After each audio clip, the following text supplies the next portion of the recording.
Oi pessoal, meu nome é Roberto, sou professor de arte, pintor, escritor e faço postagens regulares no Facebook, Instagram e YouTube. O final do período pré-dinástico do Egito é chamado de Gerzeano ou Nakada II.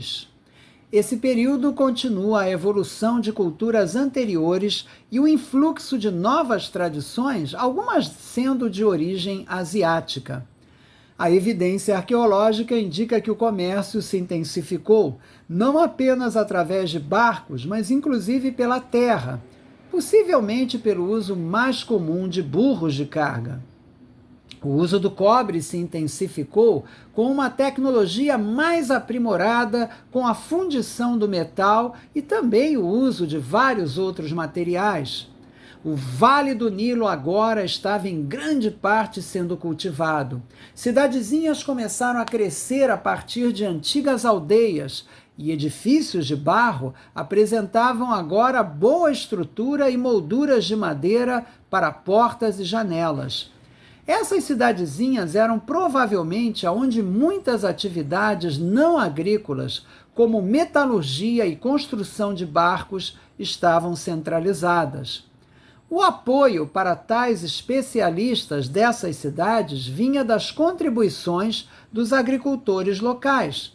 A princípio, essas contribuições provavelmente eram voluntárias, mas à medida que a sociedade se tornou mais diversificada, com o aumento da especialização tecnológica e a produtividade agrária se tornou mais desenvolvida, o controle foi passando dos agricultores para aqueles que possuíam controle político e, consequentemente, o controle econômico das cidades.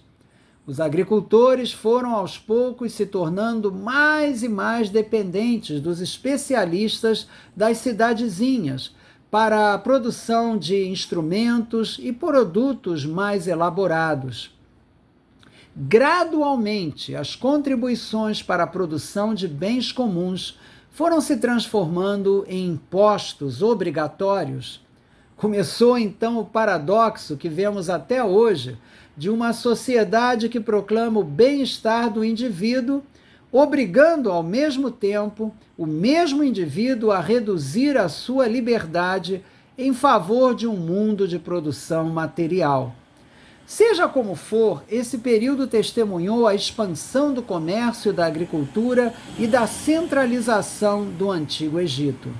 É notável que os vasos desse período retratam barcos grandes, geralmente com um mastro que serve de estandarte com um emblema no topo, representando figuras diferentes. Por exemplo, um par de chifres, um animal, um arpão, uma ave e assim por diante.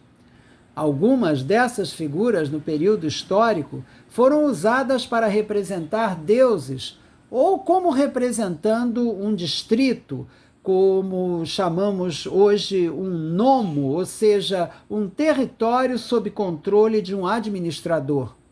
É improvável que nomos ou distritos existissem no período pré-dinástico, mas é provável que esses mastros representem totens relacionados a crenças consolidadas em áreas diferentes.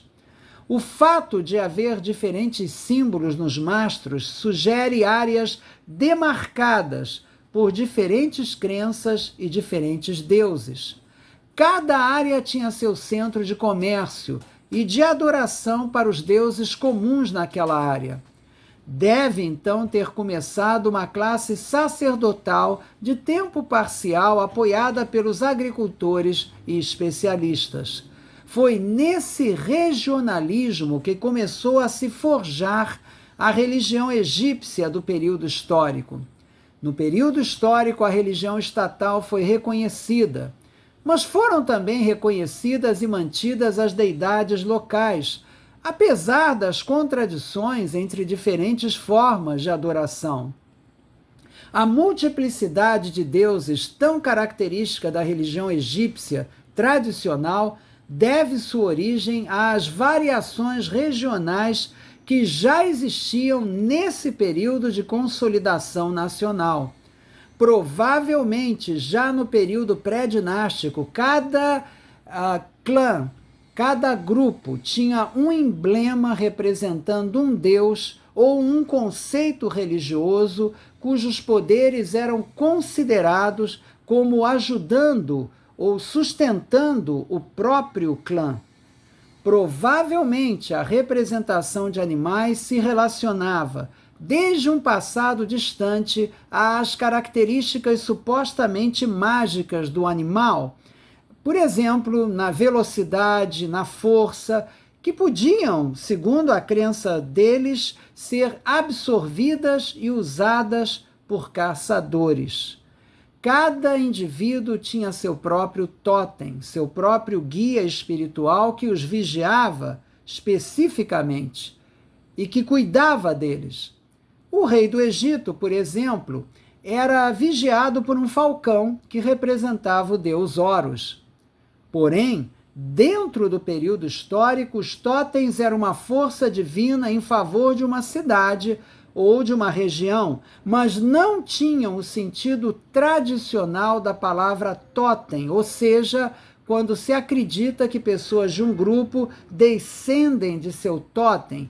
E esse totem, se por exemplo for um animal, faz com que todos os animais do mesmo tipo sejam considerados sagrados. Esse conceito específico não existia na antiga religião egípcia. Aliás, a representação egípcia totêmica de um povo ou comunidade e a crença num governante que é identificado com um deus existe até hoje em diferentes áreas da África. Talvez tenha sido nesse período que o maior sedentarismo resultante da agricultura deu a esses deuses animais uma aparência humanoide, combinando o antigo conceito de magia animal com a descoberta de uma ênfase maior na figura humana.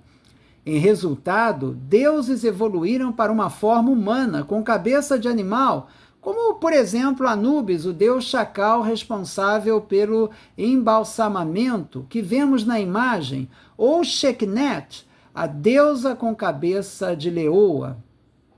Tudo indica que a direção da aldeia naquele período estava nas mãos de um chefe que recebia o poder hereditariamente desde um ancestral totêmico. Esse chefe dirigia as atividades vitais, como a irrigação e o controle das cheias. O controle do nível do Nilo era tão vital que, sem dúvida, passou a ser exercido por um grupo seleto de especialistas, que desde cedo tinha relação com a ideologia religiosa para ser aceito pelo povo. Não é à toa que no período histórico o faraó Deus e o sacerdócio estavam relacionados a cerimônias religiosas com a presença dos medidores de nível do rio Nilo. Acerca disso eu falarei mais na parte 3 desse programa. Eu espero que vocês tenham gostado. Informações sobre os livros de arte que eu publiquei estão na descrição desse vídeo abaixo. Muito obrigado pela atenção, muita paz para vocês. Até a próxima.